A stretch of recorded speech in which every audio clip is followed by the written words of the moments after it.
Welcome to my channel. बात करते हैं इब्राहिम्स के बारे में। भाई, I pity of madam, I pity of seriously. कुछ दिन पहले इनकी पुरानी शादी की जो थी वो उनके नेबर्स ने आके खुलासे करने शुरू करे। अब इनके जो करंट के नेबर्स हैं यानी कि मीरा रोड पे रहने वाले, वो इनसे इतने परेशान हो चुके हैं कि बेचारी वो कह रही हैं कि मेरे को कोई मॉनेटरी इसका फ़ायदा नहीं चाहिए, बस मुझे इन्हें एक्सपोज करना है क्योंकि इन्होंने हमारा सोसाइटी पे रहना मुश्किल नहीं नामुमकिन कर दिया है।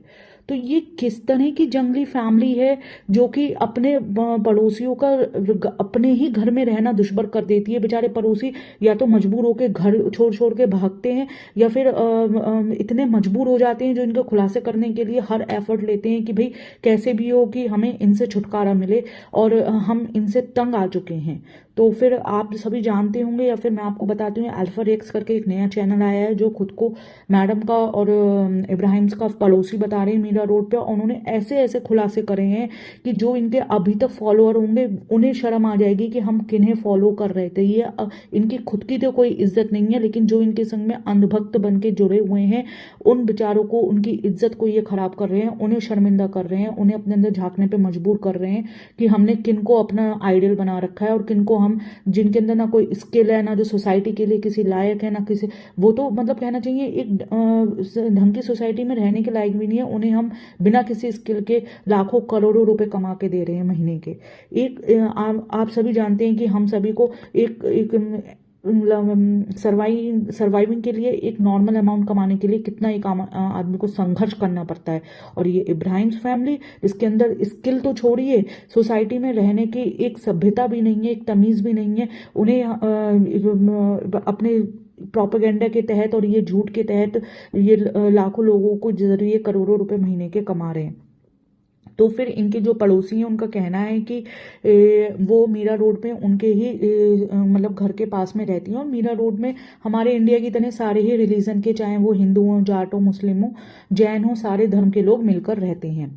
उन्होंने सबसे पहले एक बात कही है कि फिर जैन धर्म में दीक्षा ली जाती है। मुझे तो पता नहीं क्योंकि मैं उस धर्म को नहीं करती हूँ, लेकिन हाँ एक मोटा मोटा सबको पता होता है। तो उसमें सोसाइटी में बहुत पहले से नोटिस दे दिया जाता है कि उस घर में एक मेंबर जो है वो दीक्षा लेने वाला है। तो उस पर्टिकुलर टाइम पे ना तो कोई किसी तरह की गंदगी करे और स्पेशली नॉनवेज जो है वो घर के बाहर नहीं फैलाए। सबने उस प्रोटोकॉल को माना क्योंकि सोसाइटी में सब मिलजुल कर रहते हैं, एक दूसरे की रिस्पेक्ट करते हैं। तो उस प्रोटोकॉल को सबने माना, अपने घर के बाहर नहीं निकले, किसी तरह के कूड़ा गंदगी नहीं करी और नॉनवेज तो बिल्कुल भी नहीं फेंका। लेकिन इन इब्राहिम्स ने स्पेशली सुबह के 7 बजे जो दोपहर के 2 बजे सो के उठते हैं, उन्होंने अपने घर के बाहर न केवल नॉनवेज फेंका बल्कि किसी जानवर के द्वारा वो नॉनवेज उस जो दीक्षा लेने वाले मेंबर था उसके रास्ते में फैलाया गया। इससे ही पता लगता है कितने अनसिविलाइज्ड हैं। ये जानबूझ के ऐसी हरकतें करते हैं जिससे कि इनके खुद के पड़ोसी को रहने में दिक्कत हो और इनको हमने बना रखा है अपना आइडियल। अब इसके आगे वो बताती हैं, जो हमारे गुटका मास्टर यानी कि फनी जी जो हैं, जब वो शादी करके आए थे, क्योंकि वो तो हमारे एक कहना चाहिए बहू हैं, वही विदा होके आए थे, तो तब तो बिल्कुल शांत रहते थे, किसी की तरफ निगाह उठा के नहीं देखते थे। लेकिन अब आए दिन उनका रैश ड्राइविंग करके सोसाइटी में अपने आवारा दोस्तों के संग घूमना रहता है, रात के 2:30 बजे ड्रिंक करके आना होता है। और फिर जब कंस्ट्रक्शन करने पर पड़ोसियों को दिक्कत होती है और वो मना करते हैं कि भाई हमें दिक्कत हो रही है, आप इस समय कंस्ट्रक्शन मत करो, बच्चों के एग्जाम चल रहे हैं, क्योंकि इन्हें तो पढ़ाई लिखाई से मतलब नहीं है फ्रेंड्स, दिल का अच्छा होना चाहिए, पढ़ाई लिखाई में कुछ नहीं रखा है। लेकिन भाई हम तो आम लोग हैं ना, वैसे इनके पड़ोसी भी पढ़ाई को जो है वो अनफॉर्चुनेटली इंपॉर्टेंस देते हैं। तो फिर आप सभी जानते हैं हमारे इंडिया में एग्जाम का टाइम चल रहा है, तो एग्जाम को इंपॉर्टेंस देते होगा कि अभी आप ये 24 घंटे जो कंस्ट्रक्शन कर रहे हो उसे रुकवा के एग्जाम के बाद करा देना। तो वो शराब पी के जो है हंगामा करते हैं, धमकी देते हैं। फिर उसके बाद में अपने आवारा दोस्तों के संग में घूमते हैं। और उन्होंने तो यहाँ तक दावा करा है, हमें नहीं मालूम कितना सच है, कि डेल्टा के घर में भी लड़की लेके आते हैं और सोसाइटी में कोई वहाँ पे है उनके घर भी ये जाते हैं। तो ये हुई हमारी गुटकू मास्टर की बात। रिजा भी उनके अकॉर्डिंग पढ़ाई नहीं करी, और ये तो हम सभी देख ही रहे हैं कि वो उसे डाइनिंग टेबल सजाना है, उसे चालू अप्पी का वैलेंटाइन डे बनाना है और बैठ करके इफ्तारी की तैयारी करना है। तो पढ़ाई लिखाई तो वो लड़की बिल्कुल कर नहीं रही है। तो उसका भी जो ये कह रहे हैं कि नकली सर्टिफिकेट बनवाया जाएगा जिसमें 65% तक उसके मार्क्स दिलवाए जाएंगे, कोई पेपर वो नहीं दे रही है। इसके अलावा उन्होंने एक जो बहुत बड़ा खुलासा करा है कि इनकी जो खुद के सर्विस में है, मतलब जो इनकी लेबर है, निक्कू भैया हो गए या फिर करम दादा हो गए, वो भी इनसे बहुत ज़्यादा परेशान हैं और उन्हीं के जरिए जो है वो सारी बातें पड़ोसियों तक आती हैं।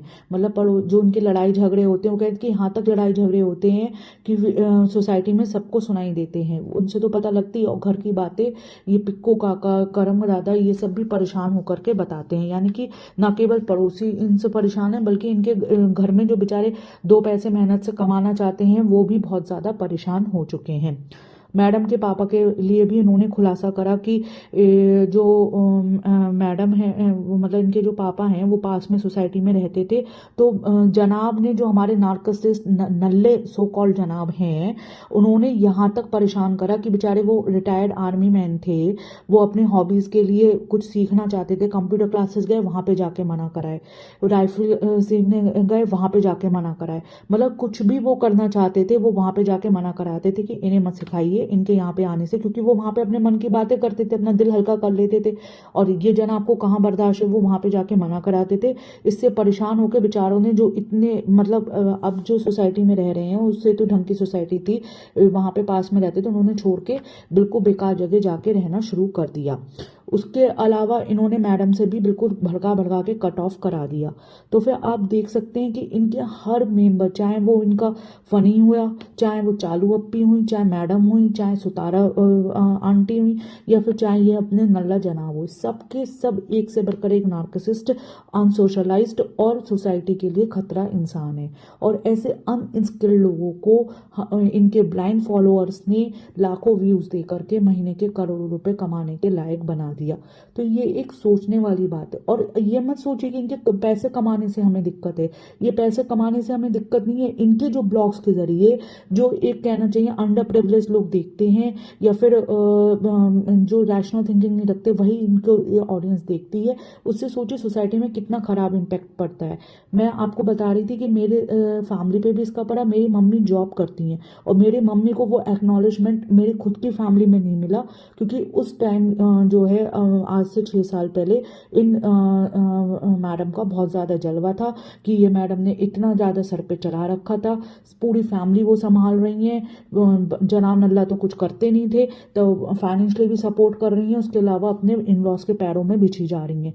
तो उसके इसी कारण को देखते मेरे जैसे हज़ारों लाखों घर होंगे जो इनके ब्लाइंड फॉलोअर्स थे, और इनका एग्जाम्पल दे करके अपने खुद के घर में वही एक्सप्लॉइटेशन करते थे। तो इस तरह से पता लगता है कि इनके ब्लाइंड फॉलोअर्स बनने से ये तो करोड़ों रुपए छाप के चले जाते हैं, लेकिन उसका बाय प्रोडक्ट ये होता है कि हम जैसी मिडिल क्लास फैमिली या लोअर क्लास फैमिली में जो होता है, बहुत खराब इम्पैक्ट पड़ता है।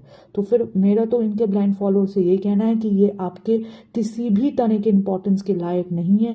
इन्हें इनकी असलियत दिखाना बहुत ज़रूरी है। ये सोसाइटी के लिए एक बहुत बड़ा अभिशाप है, और इनको इन जैसे लोगों का बायकॉट करना बहुत ज़्यादा ज़रूरी है। थैंक यू जी, आज के लिए बस इतना ही। बाकी बातें हम कल अगले ब्लॉग में करेंगे। तब तक के लिए टाटा बाय बाय।